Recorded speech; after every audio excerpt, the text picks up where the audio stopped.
أعوذ بالله السميع العليم من الشيطان الرجيم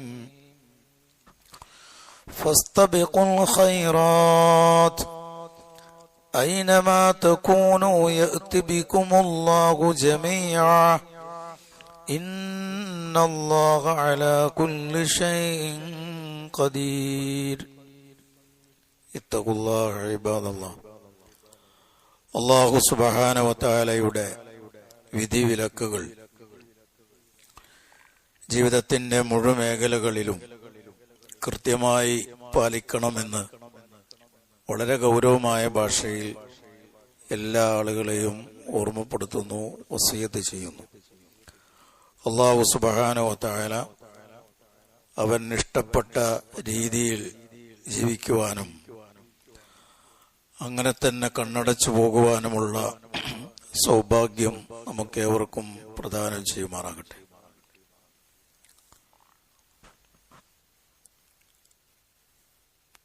നമുക്കെല്ലാം ഇതര മനുഷ്യരെ പോലെ തന്നെ ഒരുപാട് ആഗ്രഹങ്ങളും സ്വപ്നങ്ങളുമൊക്കെ ഉണ്ടാകും. ആഗ്രഹങ്ങളും അഭിലാഷങ്ങളുമില്ലാത്ത ഒരു മനുഷ്യനും ഉണ്ടാവില്ല. പക്ഷേ വിശ്വാസിയുടെ ആഗ്രഹങ്ങളും അഭിലാഷങ്ങളും കേവലം ഭൗതികമായ വിഷയങ്ങളിൽ പരിമിതപ്പെടുത്താവുന്നതല്ല. അവൻ ഉന്നതമായ ആഗ്രഹങ്ങൾ ഉള്ളവനാകണം. വലിയ പ്രതീക്ഷയുള്ള ആളുകളായി മാറണം. റസൂലുള്ളാഹി സ്വല്ലല്ലാഹു അലൈഹി വസല്ലമയുടെ ഒട്ടേറെ പരാമർശങ്ങളിൽ പ്രതീക്ഷ വെച്ചു പുലർത്താൻ, പ്രതീക്ഷയേകുന്ന സംസാരങ്ങൾ അനുചരന്മാർക്ക് നൽകാൻ ഏറെ ശ്രദ്ധിച്ചിരുന്നു. കടുത്ത പരീക്ഷണ സമയത്ത് പോലും പ്രതീക്ഷ കൈവിടരുത് എന്ന് ബോധ്യപ്പെടുത്തുകയും മുഴുപട്ടിയും പട്ടിണിയും അരപ്പട്ടിണിയുമായും ഒക്കെ കഴിയുന്ന സ്വഹാബികളോട് നിങ്ങൾ റോമാ സാമ്രാജ്യം കീഴടക്കും, കിസ്റ കൈസർ അവരെ നിങ്ങൾ നിലംപതിപ്പിക്കും എന്ന് തുടങ്ങിയുള്ള പരാമർശങ്ങൾ റസൂലുള്ളാഹി സ്വല്ലല്ലാഹു അലൈഹി വസല്ലമ നൽകിയിട്ടുണ്ട്. അപ്പൊ നമ്മുടെ പ്രതീക്ഷകൾ അത് ഉന്നതമായിരിക്കണം, ഉദാത്തമായിരിക്കണമെന്ന് റസൂലുള്ളാഹി സ്വല്ലല്ലാഹു അലൈഹി വസല്ലമയുടെ വചനങ്ങളിൽ കാണാം.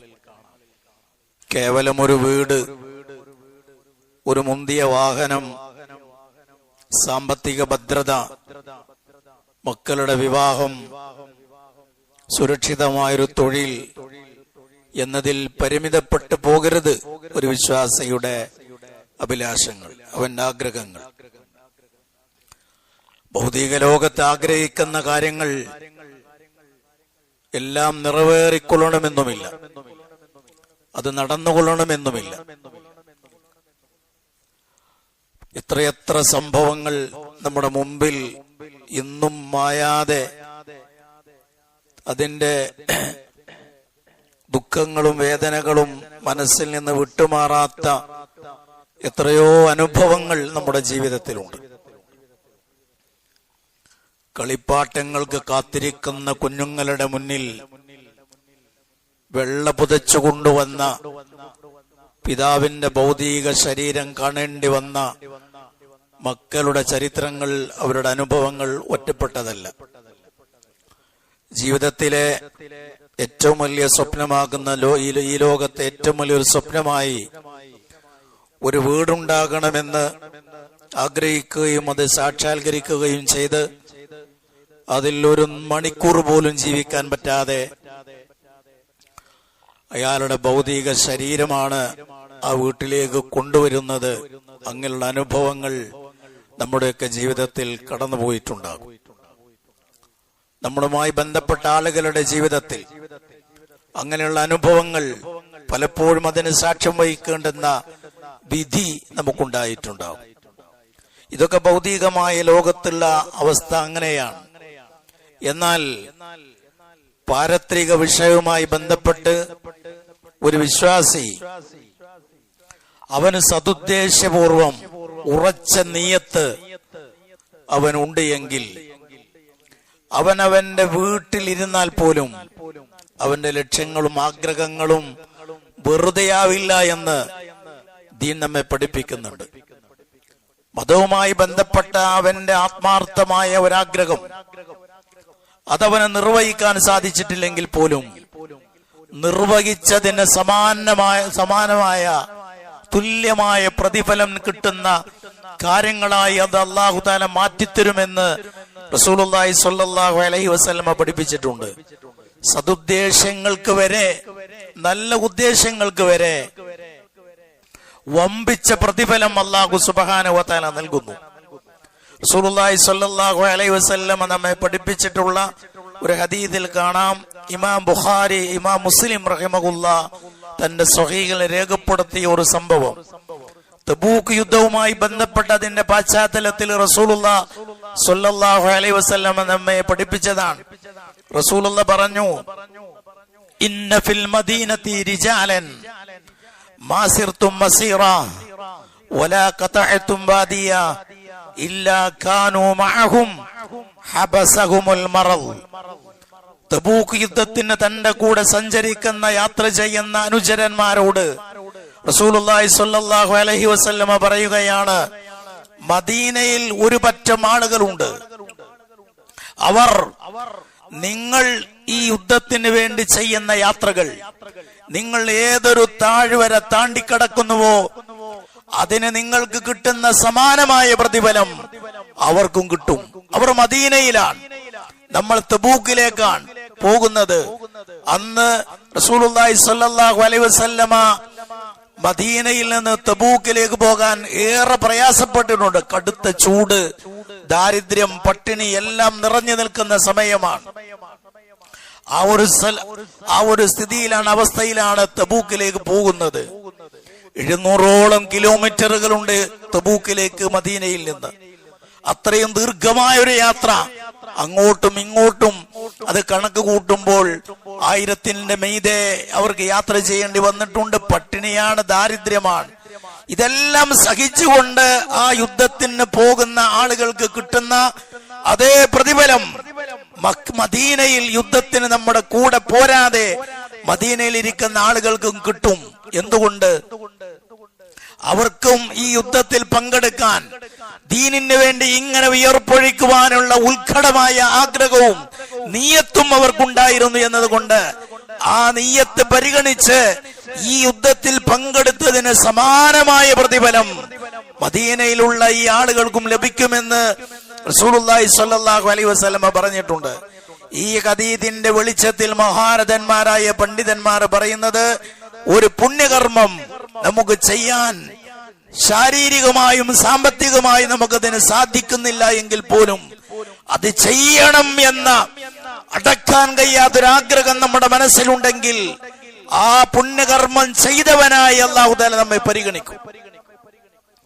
അങ്ങനെ ആഗ്രഹം കൊണ്ട്, കറകളഞ്ഞ നിയ്യത്ത് കൊണ്ട് അങ്ങനെയുള്ള വലിയ പ്രതിഫലം കിട്ടും. നമ്മളൊന്ന് മനസ്സ് വെച്ചാൽ ഒരു ദൃഢവിശ്വാസവും നിയ്യത്തും ഉണ്ടായാൽ കിട്ടും.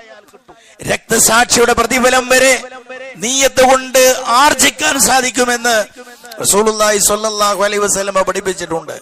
മൻ സഅലല്ലാഹ ഷഹാദ സ്വാദിഖൻ ബല്ലഗഹു മനാസില ശുഹദാ വഇമ്മാ തആല ഫിറാശി എന്ന് നബി സ്വല്ലല്ലാഹു അലൈഹി വസല്ലം പറഞ്ഞു. ഒരാൾ സത്യസന്ധമായി അല്ലാഹുവിന്റെ മാർഗത്തിലുള്ള രക്തസാക്ഷിത്വം അല്ലാഹുവിനോട് ചോദിച്ചാൽ, അഥവാ ന്യായമായ രീതിയിൽ ഒരു പോരാട്ടമുണ്ടായാൽ, വർഗീയതയുടെ പേരിലോ വംശീയതയുടെ പേരിലോ നടക്കുന്നതല്ല, ന്യായമായ എല്ലാ നിബന്ധനകളുമൊത്ത് 100% ന്യായമായ ഒരു യുദ്ധം, ന്യായത്തിന് വേണ്ടിയും ധർമ്മത്തിന് വേണ്ടിയുമുള്ള ഒരു യുദ്ധം ഇവിടെ നടക്കുകയാണെങ്കിൽ ഞാനതിൽ പങ്കെടുത്ത് രക്തസാക്ഷിത്വം വരിക്കുമെന്ന് സത്യസന്ധമായി മനസ്സിനോട് ഒരാൾ പറഞ്ഞു കഴിഞ്ഞാൽ ആ മനുഷ്യൻ വിരിപ്പിൽ കിടന്ന് മരിച്ചാലും ശരി, അവൻ അല്ലാഹു തആല ശുഹദാക്കളുടെ ദറജയിൽ എത്തിക്കുമെന്ന് നബി സല്ലല്ലാഹു അലൈഹി വസല്ലമ പറഞ്ഞിട്ടുണ്ട്. നിയ്യത്ത് കൊണ്ട് കിട്ടുന്ന കാര്യമാണ്. ഇതേപോലെ നിയ്യത്ത് കൊണ്ട് നമുക്ക് ലഭിക്കാവുന്ന ഒരുപാട് നേട്ടങ്ങൾ, ഒരുപാട് പ്രതിഫലമുണ്ട്. ഹജ്ജ് ആ കൂട്ടത്തിൽപ്പെട്ടതാണ്. ലക്ഷക്കണക്കിന് ആളുകൾ ലക്ഷങ്ങൾ മുടക്കി അള്ളാഹുവിന്റെ പരമകാരുണ്യകന്റെ അതിഥികളായി പുണ്യഭൂമിയിൽ എത്തി നിൽക്കുന്ന സമയമാണ്. ഒരു ഹജ്ജ് കൊണ്ട് കിട്ടുന്ന നേട്ടത്തെ നബി സല്ലല്ലാഹു അലൈഹി വസല്ലമ പറഞ്ഞിട്ടുള്ളത് ഹജ്ജിനുള്ള പ്രതിഫലം സ്വർഗമല്ലാതെ മറ്റൊന്നുമല്ല എന്നാണ്. സ്വർഗമാണതിനുള്ള പ്രതിഫലം. അത്രമേൽ വലിയ പ്രതിഫലമാണ്. മഖ്ബൂലും മബ്റൂറുമായ ഒരു ഹജ്ജ് കർമ്മം ഒരാൾ നിർവഹിച്ചാൽ അവൻ തന്റെ നാട്ടിലേക്ക് തിരിച്ചു വരുന്നത് കയൗമ വലദതുഹു ഉമ്മുഹു, അവന്റെ മാതാവ് അവനെ പ്രസവിച്ച നാളിൽ എങ്ങനെയായിരുന്നുവോ അതേപോലെ ഒരു പാപവും പുരള ഏൽക്കാത്ത, പാപത്തിന്റെ ഒരു പ്രഹരവും ഏൽക്കാത്ത ശുദ്ധ മനസ്സോടുകൂടെ, ഒരു നവജാത ശിശുവിന്റെ മനസ്സോടുകൂടെയാണ് അവൻ ജന്മനാട്ടിലേക്ക് തിരിച്ചു വരുന്നത്. ഇതാണ് ഹജ്ജ് കൊണ്ട് കിട്ടുന്ന പ്രതിഫലം. അതേ പ്രതിഫലം നമുക്കും കിട്ടും. നമുക്കും മുൽക്കടമായ ഒരാഗ്രഹം, എനിക്കും ആ പുണ്യനാട്ടിൽ പോയി ഹജ്ജ് ചെയ്യണം, കർമ്മം ചെയ്യണം. അതിനടക്കാൻ കഴിയാത്ത നിയ്യത്തും ആഗ്രഹവും നമുക്കുണ്ടെങ്കിൽ, നമ്മ അവിടെ പോയിട്ടില്ലെങ്കിൽ പോലും അല്ലാഹു സുബ്ഹാനഹു വ തആല അതിനുള്ള പ്രതിഫലം നൽകുമെന്ന് ഇത്തരത്തിലുള്ള ഹദീസുകളുടെ വെളിച്ചത്തിൽ പണ്ഡിതന്മാർ പറഞ്ഞിട്ടുണ്ട്. നമ്മൾ ആലോചിക്കേണ്ടത്, ഞാൻ നേരത്തെ പറഞ്ഞ നമ്മുടെ ആഗ്രഹങ്ങളുടെ കൂട്ടത്തിൽ അങ്ങനെ ഒരു ഹജ്ജ് ചെയ്യണം, ഒരു ഉംറ നിർവഹിക്കണം എന്ന ആഗ്രഹം അതിശക്തമായി നമ്മുടെ മനസ്സിൽ എപ്പോഴെങ്കിലും കടന്നു വന്നിട്ടുണ്ടോ എന്ന് ആലോചിക്കണം. ആഗ്രഹങ്ങളുടെ ലിസ്റ്റ് തയ്യാറാക്കുന്ന കൂട്ടത്തിൽ ഒന്നാമത്തെ പരിഗണന ഹജ്ജ് ചെയ്യണം എന്നതാണോ, അതോ വേറെ വല്ല താല്പര്യങ്ങളുമാണോ എന്ന് നമ്മൾ ആലോചിക്കേണ്ടതാണ്. എന്റെ ഒന്നാമത്തെ പരിഗണന തൗഹീദിന്റെ നിദർശനമായ ആ ഹജ്ജ് കർമ്മം അത് നിർവഹിക്കണമെന്നതാണ്. എനിക്ക് അടക്കാൻ കഴിയാത്ത എന്റെ ആഗ്രഹങ്ങളിൽ ഞാൻ ഏറ്റവും പ്രഥമ സ്ഥാനം നൽകുന്നത് എന്നതാണ്. എങ്കിൽ നമ്മൾ മക്ക കണ്ടിട്ടില്ലെങ്കിൽ പോലും അല്ലാഹു സുബ്ഹാനഹു വ തആല ആ പ്രതിഫലം നമുക്ക് നൽകുമെന്നാണ് ഇത്തരം ഹദീസുകളുടെ വെളിച്ചത്തിൽ പണ്ഡിതന്മാർ കൃത്യമായി നമ്മെ പഠിപ്പിക്കുന്നത്. അത് മാത്രമല്ല, ഹജ്ജിന്റെയും ഉംറയുടെയും പ്രതിഫലം ലഭിക്കുന്ന ഒരുപാട് കാര്യങ്ങൾ നാട്ടിൽ വെച്ചും ചെയ്യാൻ പറ്റും. റസൂലുള്ളാഹി സ്വല്ലല്ലാഹു അലൈഹി വസല്ലമ പറഞ്ഞിട്ടുള്ളത് 5 നേര നമസ്കാരങ്ങൾ പള്ളിയിൽ വന്ന് ജമാഅത്തായി പുരുഷന്മാർ നമസ്കരിച്ചാൽ അവന് ഹജ്ജ് ചെയ്ത കൂലി കിട്ടുമെന്ന് സ്വഹീഹ ഹദീസിൽ കാണാം. പള്ളിയിൽ വരണം, വീട്ടിൽ നിന്ന് വുളൂ ചെയ്ത്, പള്ളികളിലെ ഹൗദും പൈപ്പും ഒക്കെ അവശ്യഘട്ടങ്ങളിലാണ് ഉപയോഗിക്കേണ്ടത്. അധികം നമ്മൾ വീട്ടിൽ നിന്നാണ് വുളൂ എടുത്ത് വരേണ്ടത്. വീട്ടിൽ നിന്ന് വുളൂ ചെയ്ത് 5 നേര നമസ്കാരങ്ങളിൽ പള്ളികളിൽ സന്നിഹിതരാകുന്ന ആളുകൾക്ക് അവയാൾക്ക് അജ്റുഹു കഅജ്രിൽ ഹാജി അൽ മുഹ്രിം, ഇഹ്റാമിൽ പ്രവേശിച്ച് ഹജ്ജ് നിർവഹിച്ച ആൾക്ക് കിട്ടുന്ന, വ്യക്തിക്ക് കിട്ടുന്ന അതിന് തുല്യമായ പ്രതിഫലം ഇങ്ങനെ പള്ളിയിൽ വന്ന് ജമാഅത്തായി നമസ്കരിക്കുന്ന ആൾക്കും കിട്ടുമെന്ന് റസൂലുള്ളാഹി സ്വല്ലല്ലാഹു അലൈഹി വസല്ലം പഠിപ്പിക്കുന്നു. പുരുഷന്മാരെ സംബന്ധിച്ചിടത്തോളം ശർഈയായ മതപരമായ കാരണങ്ങളൊന്നും ഇല്ല എങ്കിൽ നിർബന്ധമായും പള്ളിയിൽ വരേണ്ടതാണ്. ചില പണ്ഡിതന്മാർ ഒന്നുകൂടെ പറഞ്ഞു, പുരുഷന്റെ നമസ്കാരം സ്വഹീഹാകാനുള്ള ഷർത്താണ് അവൻ പള്ളിയിൽ വന്ന് ജമാഅത്തായി നമസ്കരിക്കുക എന്നത്. എന്ന് പറഞ്ഞാൽ പള്ളിയിൽ വരാതെ, ശർഈയായ ഉദറുകളൊന്നുമില്ലാതെ പള്ളിയിൽ വരാതെ ഒരാൾ വീട്ടിൽ നിന്ന് നമസ്കരിച്ചാൽ ഈ പണ്ഡിത വീക്ഷണം അനുസരിച്ച് അയാളുടെ നമസ്കാരം തന്നെ സ്വഹീഹാകുകയില്ല. ഷർത്താണെന്നാണ് പറയുന്നത്. നമസ്കാരത്തിന്റെ ഷർത്താണ് വുളൂ ഉണ്ടായിരിക്കുക, ഖിബ്ലക്ക് മുന്നിടുക, ഔറത്ത് മറക്കുക, സമയമാക്കുക. ഇതൊക്കെ അതിന്റെ ഷർത്താണ്. ഔറത്ത് മറക്കാതെ ഒരാൾ നമസ്കരിച്ചാൽ നമസ്കാരം സ്വഹീഹാകാത്തതുപോലെ സമയമാകുന്നതിന് മുമ്പ് ഒരാൾ നമസ്കാരം നിർവഹിച്ചാൽ അത് സ്വഹീഹാകാത്തതുപോലെ ഖിബിലക്ക് മുന്നിട്ടുകൊണ്ട് നമസ്കരിച്ചാൽ, ഖിബിലക്ക് മുന്നിടാതെ നമസ്കരിച്ചാൽ ആ നമസ്കാരം സ്വഹീഹാകാത്തതുപോലെ ജമാഅത്താട് നമസ്കരിച്ചിട്ടില്ലെങ്കിൽ അവന്റെ നമസ്കാരം സ്വഹീഹല്ല എന്നാണ് ഈ പണ്ഡിത വീക്ഷണം അനുസരിച്ച് വരുന്നത്. അത്രമേൽ ഗൗരവത്തോടു കൂടെയാണ് ജമാഅത്ത് നമസ്കാരത്തെ പണ്ഡിതന്മാർ മനസ്സിലാക്കിയിട്ടുള്ളത്. റസൂലുള്ളാഹി സ്വല്ലല്ലാഹു അലൈഹി വസല്ലമ വീട് ചുട്ട് ചാമ്പലാക്കാൻ ആലോചിച്ച ഏക വിഭാഗം പള്ളിയിൽ ജമാഅത്തിന് വരാത്തവരെയാണ്. ഈ ഒരു ജമാഅത്ത് നമസ്കാരം കൃത്യമായി നിർവഹിച്ചാൽ, ഞാൻ ഈ പറഞ്ഞ നിബന്ധനപൂർവം ഒരാൾ നിർവഹിച്ചാൽ, ആ വ്യക്തിക്ക് അല്ലാഹുവിന്റെ റസൂൽ ഹദീസുകളുടെ വെളിച്ചത്തിൽ വാഗ്ദാനം ചെയ്യുന്ന കാര്യം ഹജ്ജ് ചെയ്താൽ കിട്ടുന്ന കൂലിയാണ്, ഹജ്ജ് ചെയ്താൽ കിട്ടുന്ന പ്രതിഫലമാണ്. ഈ പ്രതിഫലം നമ്മൾ നഷ്ടപ്പെടുത്താറുണ്ടോ ഇല്ലേ എന്നത് നമ്മൾ സ്വയം ചോദിച്ച് അതിന് നമ്മളാണ് ശരി ഉത്തരം അടയാളപ്പെടുത്തേണ്ടത്. അതിന്റെ ഉത്തരം അടയാളപ്പെടുത്തേണ്ടത് നമ്മളാണ് ആത്മപരിശോധന നടത്തേണ്ടത്. എനിക്കങ്ങനെ ചെയ്യാൻ സാധിക്കാറുണ്ടോ എന്ന്. മറ്റൊന്നാണ് ഹജ്ജിന്റെ കൂലി ലഭിക്കുന്ന, ഉംറയുടെ കൂലി ലഭിക്കുന്ന കാര്യങ്ങളിൽപ്പെട്ടതാണ് സുബഹി ജമാഅത്തായി നമസ്കരിച്ച് ആ നമസ്കരിച്ച ഇടത്ത് പള്ളിയിൽ അവൻ ഇരുന്ന് അല്ലാഹുവിനെ ദിക്ർ ചൊല്ലി സൂര്യോദയം വരെ അങ്ങനെ കഴിച്ചുകൂട്ടി പിന്നെ ളുഹാ നമസ്കാരം നിർവഹിച്ച് ആ പള്ളിയിൽ നിന്ന് അവൻ പിരിഞ്ഞു പോകുകയാണ് എങ്കിൽ ആ വ്യക്തിക്ക് കിട്ടുന്ന പ്രതിഫലമായ റസൂൽ പറഞ്ഞത് കാനത് ലഹു കഅജ്രി ഹജ്ജത്തിൻ വഉംറ താമ്മ താമ്മ താമ്മ എന്ന് 3 തവണ റസൂൽ പറഞ്ഞു. ഈ വിധത്തിൽ അവൻ നിർവഹിച്ചു കഴിഞ്ഞാൽ പരിപൂർണമായ ഹജ്ജും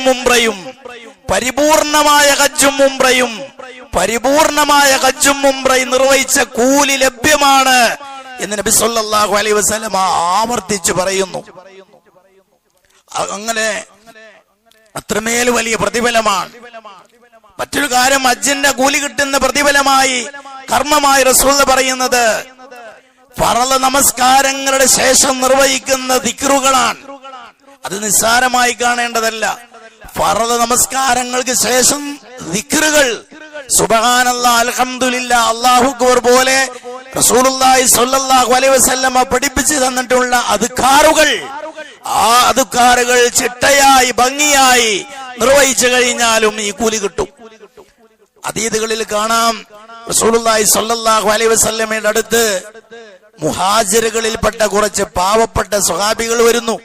എന്നിട്ട് അവർ പറയുകയാണ്, അല്ലാഹുവിന്റെ റസൂലേ, ദഹബ അഹ്ലുദ് ദുഥൂരി ബിദ്ദറജാതിൽ ഉൽയാ, ധനാഢ്യരായ ആളുകൾ കൂലിയൊക്കെ അവർക്കാണ് കിട്ടുക, ഞങ്ങളെക്കാൾ പരലോകത്ത് കൂലി ലഭിക്കുന്നത് അവർക്കാണ്. എങ്ങനെയാണെന്ന് അവർ സമർത്ഥിക്കുന്നത്? യുസല്ലൂന കമാ നുസല്ലി വയസൂമൂന കമാ നസൂം, ഞങ്ങൾ നമസ്കരിക്കുന്നു അവരും നമസ്കരിക്കുന്നു, ആ വിഷയത്തിൽ തുല്യരാണ്. വയസൂമൂന കമാ നസൂം, അവർ നോമ്പനുഷ്ഠിക്കുന്നു ഞങ്ങളും നോമ്പനുഷ്ഠിക്കുന്നു, അവിടെയും ഞങ്ങൾ തുല്യരാണ്. പക്ഷേ വയതസദ്ദഖൂന ബിഫുദൂലി അംവാലിഹിം, അവരുടെ സമ്പത്തിൽ മിച്ചം വരുന്നത് കൊണ്ട് അവർ ധർമ്മം ചെയ്യുന്നു.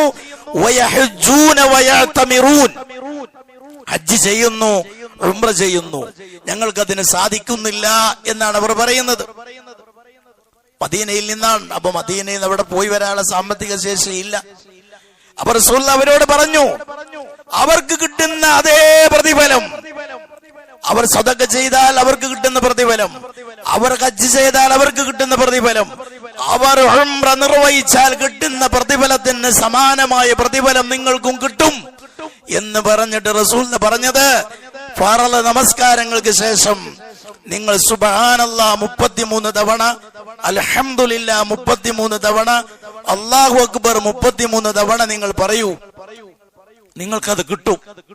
വലിയ അധ്വാനം ആവശ്യമില്ല.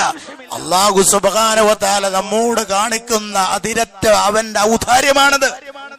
ഇത് നെല്ലിയാൽ നിങ്ങൾക്ക് ഹജ്ജ് ചെയ്ത് കൂലി കിട്ടുമെന്ന് പറയുന്നത് സ്വഹീഹ് ഹദീസുകളിലാണ് നമ്മൾ വായിക്കുന്നത്. ഈ വിവരം ധനാഢ്യരായ ആളുകളും അറിഞ്ഞു. അവരും ഇതുപോലെ ദിക്ർ ചെല്ലാൻ തുടങ്ങി. വീണ്ടും പരാതി. ഇതൊരു തന്റെ സഹോദരന് കിട്ടിയ അനുഗ്രഹത്തെ കുറിച്ചുള്ള അസൂയയുമായി ബന്ധപ്പെട്ട പരാതിയല്ല, ഇത് ആരോഗ്യകരവും പ്രശംസനീയവുമായ ഒരു പരാതിയാണ്. അതാണ് അവർ റസൂലുള്ളാഹിയോട് പറയുന്നത്. സനാഢ്യരായ ആളുകളും റസൂലുള്ളാഹിയോട് ധനാഢ്യരായ ആളുകളും ഇതേപോലെ ദിക്റുകൾ അദ്കാറുകൾ ചെല്ലാൻ തുടങ്ങി. വീണ്ടും പരാതി, അവരും ചെല്ലാതെ ഇപ്പോഴും അവരെന്നെ മീതെ എന്ന പരാതിയുമായി വന്നപ്പോൾ റസൂലുള്ളാഹി പറഞ്ഞു, ദാലിക ഫളലുല്ലാഹ് യുതീഹി മൻ യശാ, അത് അള്ളാഹിന്റെ ഫളലാണ്, അതവൻ ഉദ്ദേശിക്കുന്നവർക്ക് അവൻ അത് നൽകും എന്ന് പറഞ്ഞവർ ആശ്വസിപ്പിച്ച ചരിത്രം കാണാം, സ്വഹീഹ് ഹദീസിൽ കാണാം. നമ്മളിവിടെ ശ്രദ്ധിക്കുന്നത് ഈ പറഞ്ഞ അദ്കാറുകൾ അത് ചെറുതല്ല. കേവലം ഒരു 10 മിനിറ്റിന്റെ ചുവടെ നിർവഹിക്കാൻ പറ്റുന്ന ഈ ഒരു ഇബാദത്ത്, അതിന് അല്ലാഹു തആല നമുക്ക് നൽകുന്നത് ലക്ഷങ്ങൾ മുടക്കി നിർവഹിക്കുന്ന ഹജ്ജിന് സമാനമായ കൂലിയാണ്. ധൃതിയും നമ്മുടെ ഭൗതികതയോടുള്ള അമിതമായ താല്പര്യം കൊണ്ടോ മറ്റോ പലപ്പോഴും ആ ദിക്റുകൾ ചെല്ലുന്നതിൽ വീഴ്ച വരുത്താറുണ്ടോ എന്നുള്ളത് ഞാൻ വിധി പറയുന്നില്ല, നമ്മൾ ആലോചിക്കുക. തിരക്കുണ്ടാകുമ്പോൾ ആ തിരക്കിൽ നടക്കുന്ന വഴിയിലും ആ ദിക്റുകൾ നിർവഹിക്കാം, അത് മുടക്കം വരാതെ നിർവഹിക്കാം. അത് നമ്മൾ ശ്രദ്ധിക്കാറുണ്ടോ എന്നുള്ളത് നമ്മൾ ആലോചിക്കുക. റസൂലുള്ളാഹി സ്വല്ലല്ലാഹു അലൈഹി വസല്ലമ പിന്നെ ഹജ്ജിന്റെ കൂലി കിട്ടുന്ന ഒരു കർമ്മമായി പറഞ്ഞിട്ടുള്ളത് പള്ളികളിൽ നടക്കുന്ന ദീനി സദസ്സുകളിൽ പങ്കെടുക്കുക എന്നാണ്. പള്ളികൾ അത് വിജ്ഞാന കേന്ദ്രങ്ങളായി മാറണം. അവിടെ നടക്കുന്ന ക്ലാസുകളിൽ, മതസംബന്ധമായ ക്ലാസുകളിൽ ഒരാൾ പങ്കെടുത്താൽ അവന് പൂർണ്ണമായ ഹജ്ജ് ചെയ്ത കൂലി കിട്ടുമെന്ന് റസൂലുള്ളാഹി സ്വല്ലല്ലാഹു അലൈഹി വസല്ലം നമ്മെ പഠിപ്പിച്ചിട്ടുണ്ട്. മൻ ഗദാ ഇലൽ മസ്ജിദി ലാ യുരീദു ഇല്ലാ അൻ യതഅല്ലം ഖൈറാ ഔ യുഅല്ലിമഹു കാന ലഹു കഅജ്രി ഹജ്ജിൻ താമ്മൻ ഹജ്ജുഹു എന്ന് റസൂലുള്ളാഹി പറഞ്ഞു. ഒരാൾ പള്ളിയിൽ പോകുന്നു, പള്ളിയിൽ പോകുമ്പോൾ അവന്റെ ഉദ്ദേശ്യം നമസ്കാരം നിർവഹിക്കുന്നതോടൊപ്പം അവന്റെ ഉദ്ദേശ്യം ആ പള്ളിയിൽ പോയിട്ട് എന്തെങ്കിലും പഠിക്കണം, അല്ലെങ്കിൽ പഠിപ്പിക്കണം. പഠിക്കുന്നവനും പഠിപ്പിക്കുന്നവനും റസൂലുള്ളാഹി നൽകുന്ന വാഗ്ദാനം, അവർക്ക് ലഭിക്കുന്ന വാഗ്ദാനമായി പറയുന്നത് പൂർണ്ണമായ ഹജ്ജ് നിർവഹിച്ച കൂലിയാണ്. പൂർണ്ണമായും ഹജ്ജ് നിർവഹിച്ച പ്രതിഫലം അവന് കിട്ടുമെന്ന് റസൂലുള്ളാഹി സ്വല്ലല്ലാഹു അലൈഹി വസല്ലം പറയുന്നു. അവ ദീനിയായ സദസ്സുകളിൽ പ്രത്യേകിച്ച് പള്ളിയിൽ നടക്കുന്ന ദർസുകളിൽ അതിൽ പങ്കെടുക്കുന്നതിന് ഇത്രമേൽ വലിയ പ്രാധാന്യമുണ്ട്. അങ്ങനെ നോക്കുമ്പോൾ നമ്മുടെ ജീവിതത്തിൽ എത്രയോ ഹജ്ജ് ചെയ്ത കൂലി നമ്മൾ നഷ്ടപ്പെടുത്തിയിട്ടുണ്ടാവാം. ഇനി ഇമാം ഹസനുൽ ബസരി റഹിമഹുല്ലാഹ് പറഞ്ഞ കാര്യമാണ് ശ്രദ്ധിക്കേണ്ടത്. വീഴ്ച വന്നു പോയിട്ടുണ്ടെങ്കിൽ ഇനിയിപ്പോ അത് കഴിഞ്ഞു പോയ കാലം അത് തിരിച്ചു പിടിക്കുക സാധ്യമല്ല, തൗബ ചെയ്യാം. മഹാനായ ഹസനുൽ ബസരി റഹിമഹുല്ലാഹ് പറഞ്ഞു, അദ്ദുന്യ സലാസതു അയ്യാം, ദുന്യാവ് 3 ദിവസമാണ്. ഒന്ന് ഇന്നലെയാണ്, അത് കഴിഞ്ഞു പോയി, തിരിച്ചു പിടിക്കുക സാധ്യമല്ല. മറ്റൊന്ന് വർത്തമാനമാണ്, ഇപ്പോഴുള്ളതാണ്, അത് നീ ഉപയോഗപ്പെടുത്തിക്കോ. മറ്റൊന്ന് ഭാവിയാണ്, അത് നിനക്ക് പ്രാപിക്കാൻ കഴിയുമെന്നൊരു ഉറപ്പുമില്ല. അതുകൊണ്ട് വർത്തമാനകാലത്തിൽ സുഖമായി അള്ളാഹുവിന്റെ ഇബാദത്ത് ചെയ്തുകൊണ്ട് ഒരു പൂർണ്ണ മുത്തഖിയായി ജീവിക്കാൻ ശ്രമിക്കുകയാണ് വേണ്ടത് എന്ന് മഹാനായ ഹസനുൽ ബസരി റഹിമഹുല്ലയുടെ സാരോപദേശവും നമ്മൾ ശ്രദ്ധിക്കേണ്ടതാണ്. വിശുദ്ധ ഖുർആൻ ഇതിനെ സംബന്ധിച്ച് മൊത്തത്തിൽ പറയുന്നത് ഫസ്തബിക്കുൽ ഖൈറാത്ത്, ഖൈറാത്തുകളിലേക്ക് നിങ്ങൾ മുന്നിട്ട് വരണം. അതിൽ ഐച്ഛികമായതും പെടും, നിർബന്ധമായ കർമ്മങ്ങളും പെടും. എല്ലാ ഖൈറാത്തുകളിലേക്കും ആരെയും കാത്തു നിൽക്കാതെ അതിശീഘ്രം മുന്നോട്ട് വരണം. നിങ്ങൾ എവിടെയാണെങ്കിലും അല്ലാഹു തആല നിങ്ങളെ മുഴുവനും ഒരുമിച്ച് കൂട്ടുക തന്നെ ചെയ്യും. സകല കാര്യങ്ങൾക്കും കഴിവുള്ളവനാണ് അല്ലാഹു എന്ന് വിശുദ്ധ ഖുർആൻ നമ്മെ ബോധ്യപ്പെടുത്തുന്നു. ശ്രദ്ധാപൂർവം മുന്നോട്ട് പോകുവാൻ അല്ലാഹു തആല നമ്മെ എവരെയും അനുഗ്രഹിക്കുമാറാകട്ടെ.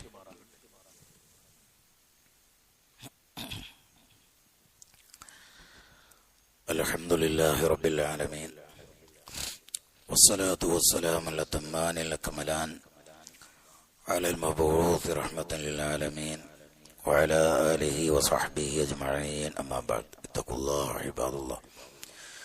അല്ലാഹുവിന്റെ വിധിവിലക്കുകൾ അനുസരിച്ച് ജീവിക്കണമെന്ന് ഒരിക്കൽ കൂടി എല്ലാ ആളുകളെയും ഓർമ്മപ്പെടുത്തുന്നു, വസിയത്ത് ചെയ്യുന്നു. അയ്യാമുദ്ദുന്യ, ദുന്യാവിലെ ദിനങ്ങളിലെ ഏറ്റവും ശ്രേഷ്ഠമായ പകലുകൾ എന്ന് നബി സല്ലല്ലാഹു അലൈഹി വസല്ലം വിശേഷിപ്പിച്ചിട്ടുള്ള നാളുകളിലൂടെയാണ് നമ്മൾ കടന്നു പോകുന്നത്. ഈ പകലിൽ പ്രത്യേകിച്ച് ദുൽഹിജ്ജ 9 പ്രത്യേകമായ സുന്നത്ത് നോമ്പ് അനുഷ്ഠിക്കാൻ റസൂലുള്ളാഹി സ്വല്ലല്ലാഹു അലൈഹി വസല്ലമ പഠിപ്പിച്ചിട്ടുണ്ട്. 2 വർഷത്തെ പാപങ്ങൾ അതുവഴി അല്ലാഹു തആല നമുക്ക് പുറത്തു തരും എന്ന് നബി സല്ലല്ലാഹു അലൈഹി വസല്ലമ പഠിപ്പിച്ചിട്ടുണ്ട്. ഒരു പകൽ നോമ്പനുഷ്ഠിച്ചാൽ, ഒരു ദിവസത്തിന്റെ പാതി നോമ്പനുഷ്ഠിച്ചാൽ 2 വർഷത്തെ പാപമാണ് അല്ലാഹു തആല പുറത്തു തരുന്നത്. അല്ലാഹ് റഹീമാൻ, അല്ലാഹ് പരമകാരുണ്യകനും അത്യുദാരനുമാണ്. അവന്റെ ഫളല് നമുക്ക് കണക്കാക്കാൻ കഴിയുകയില്ല. പ്രത്യേകിച്ച് ഈ മഴക്കാലത്ത് ചൂടൊന്നും വല്ലാത്ത ഇല്ലാത്ത സമയത്ത് നോമ്പനുഷ്ഠിക്കുക എന്നുള്ളത് വലിയൊരു പ്രയാസം ആർക്കും ഉണ്ടാവില്ല. ഏത് സമയത്താണെങ്കിലും നോമ്പനുഷ്ഠിച്ച് ശീലിച്ചവരാണ് നമ്മൾ. ഏത് ചൂടത്തും ഏത് കാലാവസ്ഥയിലും നോമ്പനുഷ്ഠിച്ച് ശീലമുള്ളവരാണ്. അതുകൊണ്ട് പ്രത്യേകിച്ച് ഈ സമയത്ത് ഒരു നോമ്പനുഷ്ഠിക്കുക എന്നുള്ളത് ഒട്ടും പ്രയാസമില്ല. അതുകൊണ്ട് ചെറുപ്പക്കാരും കുട്ടികളെയും അതും ശ്രദ്ധിക്കേണ്ടതാണ്. കുട്ടികളെയും നമ്മൾ നോമ്പനുഷ്ഠിച്ച് അവരെ ശീലിപ്പിക്കണം. ഒരു പൂർണ്ണമായ ഒരു റമളാനിന്റെ പ്രതീതി നമ്മുടെ വീടുകളിൽ, പള്ളികളിൽ ഒക്കെ ഉണ്ടാകണം.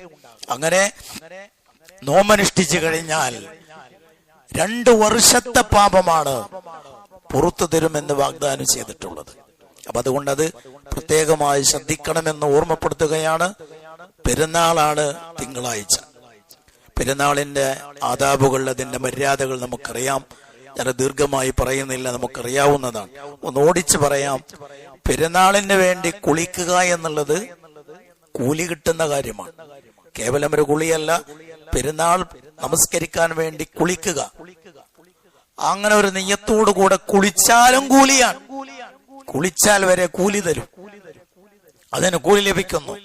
ബലിപെരുന്നാളാകുമ്പോൾ ഭക്ഷണമൊന്നും കഴിക്കാതെയാണ് പെരുന്നാൾ നമസ്കാരത്തിന് വരേണ്ടത്.